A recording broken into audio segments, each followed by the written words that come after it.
Hi friends, welcome back to my channel. मेरा नाम है विशाल, आप देख रहे हैं VBO लाइफ। जी तो काफ़ी दिन हो गए, एक कन्फ्यूजन चल रही है दिमाग के अंदर जो कि चल रही है डॉग के बारे में। तो मैं सोच रहा हूँ कि मैं डॉग लूँ तो कौन सा लूँ। मैंने एक ऑप्शन में डाला हुआ अमेरिकन बुली और काफ़ी ब्रीडर से बात चल रही है मेरी उसके बारे में, और मैं सोच रहा हूँ कोई और ब्रीड। अब बात करते हैं आज इस वीडियो में कि अगर डॉग लेना हो तो किन किन चीज़ों का ध्यान रखना होता है और कौन सी ब्रीड आपके लिए बेस्ट है, कुछ जो मेरा एक्सपीरियंस है उससे लेके। तो चलिए, और 2-3 काम भी निपटाने हैं तो वो भी निपटा लेंगे। जैसे कि अपडेट दे देंगे स्कूटी के बारे में कि स्कूटी के बारे में क्या अपडेट है आपको बताएंगे आज। तो सबसे पहले चलते हैं यहाँ से कोर्ट।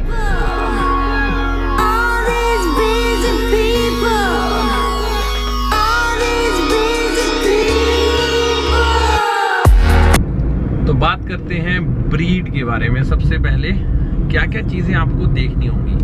पहली चीज़ जो आप देखेंगे वो होगा कि आपके घर का साइज़ कितना बड़ा है। बिकॉज जो डॉग्स होते हैं, जो आपके पेट होते हैं, अगर आप उनको रखते हो अपने पास तो उनको एक स्पेस चाहिए होता है, जैसे कि एक्सरसाइज के लिए। जैसे कि हम नहीं करें तो हमारा भी पेट वेट निकल आता है, तो अगर वो भी प्रॉपर एक्सरसाइज नहीं करेंगे तो वो बीमार हो सकते हैं और लेज़ी हो जाएंगे बहुत ज़्यादा।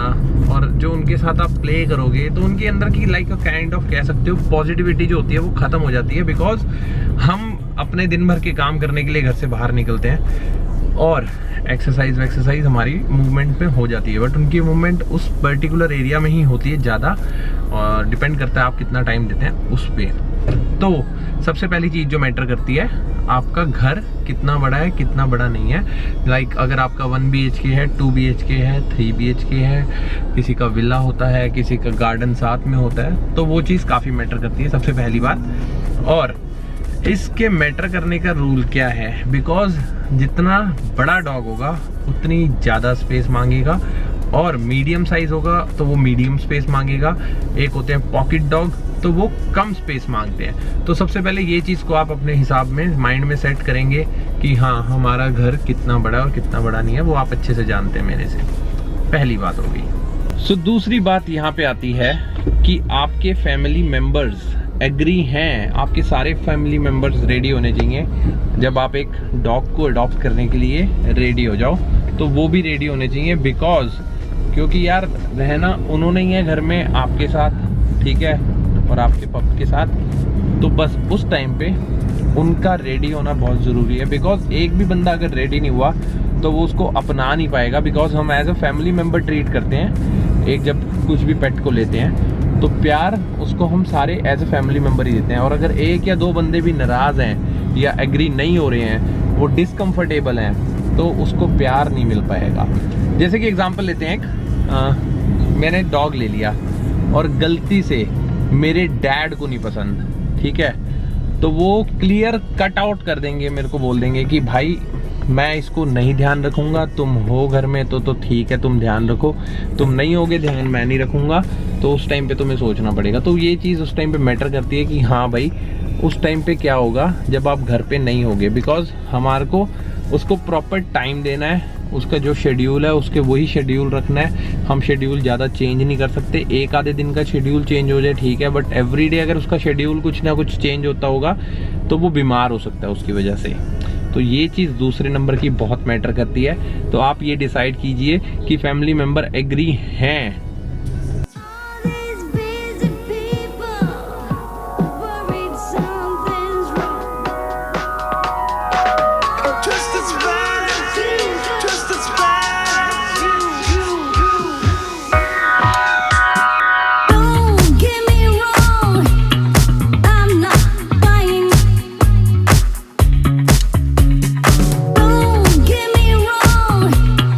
अब तीसरी चीज का आपने ध्यान ये रखना है कि जब आप एक डॉग लेके आए तो डिपेंड आप पे करता है कि आपका बिहेवियर कैसा है आपके डॉग के साथ।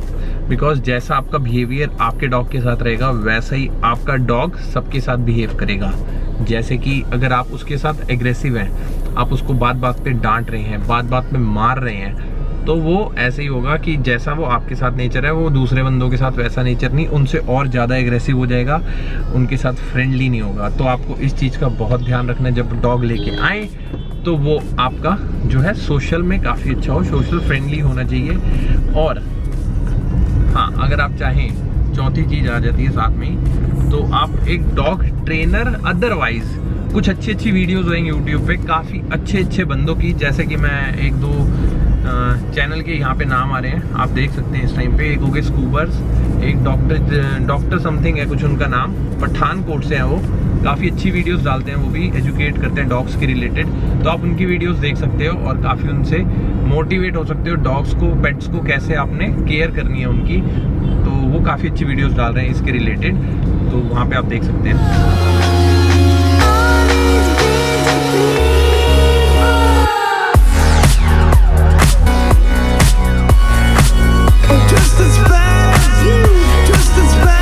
अब बात करते हैं पांचवी चीज के बारे में। पांचवी जो आपको चीज बहुत ज्यादा ध्यान में रखनी है, वो ये रखनी है कि आप जो अपना पेट ले रहे हैं वो ले कहाँ से रहे हैं। बिकॉज इसमें बहुत ज़्यादा स्कैम्स होते हैं। लाइक बंदे बहुत सारे होते हैं कि जो इंस्टाग्राम पे भी हैं, यूट्यूब पे भी हैं, और वो उन्होंने अपने व्हाट्सएप नंबर डाले हुए हैं। वो आपको बोलेंगे कि आप व्हाट्सएप पे शेयर करो डिटेल्स, आप उन्हें शेयर करोगे, बोलेंगे ऑल ओवर इंडिया हम आपको सप्लाई कर देंगे।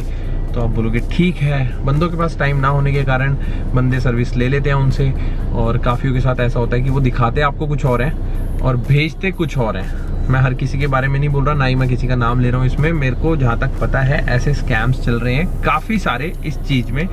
ये चीज़ का आपने ध्यान रखना है। आपने कभी भी अपने लोकल, मतलब या तो आपको जो भी जहाँ से भी डॉग ले रहे हैं, आपने उसके पेरेंट्स को देखना है और उनसे पूछना है कि ये कितने दिन का है। अगर जैसे कि मैं एग्जांपल देता हूँ, बच्चा है 30 दिन का, 35 दिन का, मिनिमम आपको 35 दिन के बाद ही पप लेना है, उससे पहले का पपी मत लेना कभी भी। ये चीज़ बहुत इंपॉर्टेंट है, ठीक है। और दूसरी बात, जिससे भी ले रहे हैं उसके पेरेंट्स का बैकग्राउंड पूरा आपने जानना है कि हाँ भाई इसके पेरेंट्स कैसे हैं, उनको दिखाओ।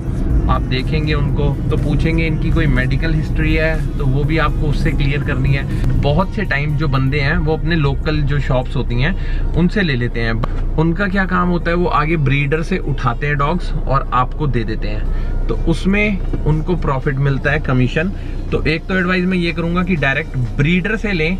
कभी भी बीच के जो मीडिएटर रहते हैं, ब्रोकर कह लो आप, वो मत डालें। बिकॉज ब्रोकर को इतनी नॉलेज नहीं होगी उस पर्टिकुलर पप की जितनी की ब्रीडर को होगी। बिकॉज ब्रीडर ने उसकी मॉम या उसके डैड ब्रीडर के पास होंगे दोनों, तो उसको आइडिया होगा कि हाँ ये चीज़ है, रिजल्ट एंड आपका ये आना है। स्टार्टिंग ये चीज़ है मदर फादर, और एंड आपका उन्हीं को देख के उन्हीं से मिलता जुलता आपको एंड आना है। तो ये चीज़ का आपने बहुत ध्यान रखना है कि ब्रीडर से ही लें। अब ब्रीडर को आप कैसे पहचानेंगे उसके लिए हम अगली वीडियो में किसी में बात करेंगे, बट अभी मैं आपको दिखा रहा हूँ कि डॉग अगर लेना हो तो क्या क्या चीज़ें ध्यान रखनी है।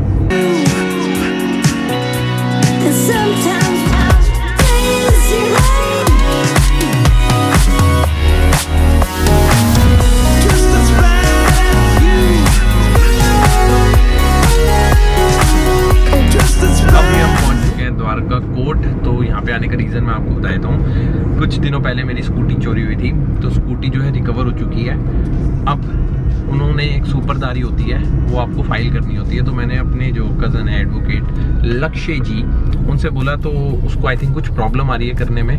तो मैंने कहा कोई दिक्कत नहीं है भाई, तो मैं खुद कोर्ट जा रहा हूँ और यहाँ पे किसी एडवोकेट से बात करूँगा कि भैया अगर सुपरदारी फाइल करनी है तो क्या करना होगा उसके लिए, और बाइक मेरे को स्कूटी को मतलब वापस लेना है तो क्या करना है। बिकॉज मेरे को वहाँ से फ़ोन आ चुका है पुलिस स्टेशन से कि भैया इसको उठा के ले जाओ, नहीं तो ये यहाँ पे पड़ी पड़ी ख़त्म हो जाएगी। तो मैंने कहा बिल्कुल ठीक बात है। इस करके मैं कोर्ट आ रहा हूँ और कोर्ट जाके देखो क्या होता है, जो भी होता है आपको बताता हूँ। 20 minutes later. तो कोर्ट से हम फ्री हो चुके हैं। यार यहाँ का सिस्टम नहीं समझ आता। बिकॉज समटाइम्स कोई कहता है कि भैया सुपरदारी लग नहीं रही, और दूसरा बंदा कहता है कि भैया सामने वाले रूम में जाओ, वहाँ सुपरदारी लग रही है। तो बस यही चक्कर है। मेरे को लग रहा है इनके चक्कर में मेरी स्कूटी ख़त्म हो जाएगी। और जो पुलिस वाले हैं, जो मेरा आईओ है जो मेरे को मिला हुआ है, भाई उनका एटीट्यूड ही नहीं समझ आ रहा भैया। क्या हो रहा है। पहले तो जब बोल रहे थे कि स्कूटी तुम्हारे को मेरे से ही मिल जाएगी, आप आना थाने से ले जाना, उसके बाद भैया एक बार चलो छोड़ो ये बातें छोड़ते हैं, देखते हैं अब क्या है। जब भी अपडेट होगा हम आपको आगे देंगे। स्कूटी के बारे में भी, स्कूटी मिल चुकी है, कंडीशन बहुत ख़राब है उसकी, बट जब अब आएगी तब मैं आपको दिखा दूंगा ब्लॉग में, जैसी भी जिस भी कंडीशन में आएगी वो मैं आपको दिखा दूंगा। बात करते हैं अब हम आगे कि और क्या चीज़ें हमारे को ध्यान में रखनी है। ध्यान में सबसे पहले ये रखना है कि एक तो आपको मिनिमम उसका बजट बना लेना है, और वो पहले ही प्रिपेयर रहना उसके लिए कि भैया कम से कम मतलब 2 से 3 हज़ार मिनिमम उसका पर मंथ आपको एक्सपेंसेस उठाना पड़ेगा। अदरवाइज उसकी डाइट के ऊपर जो लगेगा, वेट का खर्चा अलग होगा, तो वो चीज़ों का आपको ध्यान रखना है। क्योंकि हम पेट तो ले लेते हैं बट हम इन चीज़ों को भूल जाते हैं क्योंकि एक्साइटमेंट होती है, तो हमारे को ये नहीं ध्यान रहता कि भैया उसके ये भी एक्सपेंसेस होंगे, और जो इंजेक्शंस लगते हैं, वैक्सीनेशन होती हैं, तो थोड़ा बहुत उनका भी एक्सपेंसेस आता है महीने का। मतलब आप एवरेज लगा के चलो 2 से 3-4 हज़ार के करीब अगर नॉर्मल डॉग है। हाँ, और अगर अच्छी ब्रीड है, मतलब थोड़ा हेल्दी है, एक्टिव ज़्यादा है, तो उसका खर्चा थोड़ा ज़्यादा भी आ सकता है। ये वेरी करता रहता है ब्रीड के ऊपर।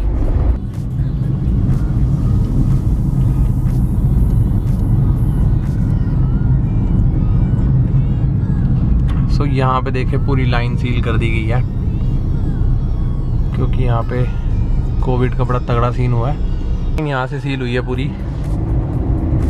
और देखो अभी भी सीलिंग कर रहे हैं, कुछ कर रहे हैं अब। ये देखो ये यहाँ पे और कंप्लीट बढ़ा रहे हैं, प्रॉपर सीलिंग कर रहे हैं, कुछ तगड़ा ही हो गया यहाँ पे। ये देखो यहाँ तक पूरा एरिया सील है। और इसी लाइन में एक यूट्यूबर भी रहता है, उसके वीडियोस में भी पता लगा था कि ये एरिया सील है, तो नाम नहीं मैं लूँगा क्योंकि। और अभी एकदम से पता नहीं गाड़ी में आवाज़ आने लग रही है, कुछ पता नहीं हो क्या रहा है मेरे साथ यार, पता नहीं आवाज़ आ रही है कट कट कट की। मैं आपको सुनाता हूँ एक बार अगर हो सकता है तो। अब आएगी तो काफ़ी गंदी आवाज़ आ रही है, मुझे तो नहीं समझ आ रहा क्या आ रही है। देखते हैं, चेक करवाते हैं इसको भी क्या हो गया। मतलब कुछ ना कुछ मेरे साथ होता ही रहना है, बाहर निकलने की देर है। सो उसके बाद मैं गया मैकेनिक के पास, और वो अगर मैं इस ब्लॉग में डालता तो काफ़ी लंबा ब्लॉग हो जाता और आप लोग समझ सकते हो, तो उसको हम देखते हैं नेक्स्ट ब्लॉग में डालेंगे। इस वीडियो को करते हैं यहीं पे ख़त्म। इसमें मैंने आपको बताया अगर आपको डॉग लेना है तो किन किन चीज़ों का आपको ध्यान रखना है, और ये बहुत ज़रूरी है। और अगर आपको लगता है कोई पॉइंट मैंने मिस कर दिया तो कमेंट सेक्शन में कमेंट करके आप अपनी राय दे सकते हैं और बताइए कि कौन सा पॉइंट और भी है जो हमें ध्यान रखना चाहिए, तो मैं अपनी नेक्स्ट वाली वीडियो में वो भी आप लोगों के साथ शेयर करूँगा जिनको नहीं पता। तो इस वीडियो को करते हैं हम यहीं पे खत्म, मिलते हैं आपको नेक्स्ट वीडियो में। Till then bye bye, take care and love you. Channel को सब्सक्राइब नहीं किया सब्सक्राइब कर लो, इंस्टाग्राम पे फॉलो कर लो, एंड पीस। माइंड को ठंडा रखो, चाहे जो भी गलत हो रहा है बट पॉजिटिव रहो कि हाँ कोई दिक्कत नहीं है, ये हुआ है तो कुछ अच्छे के लिए हुआ होगा, पीस मिलेगा। बाय।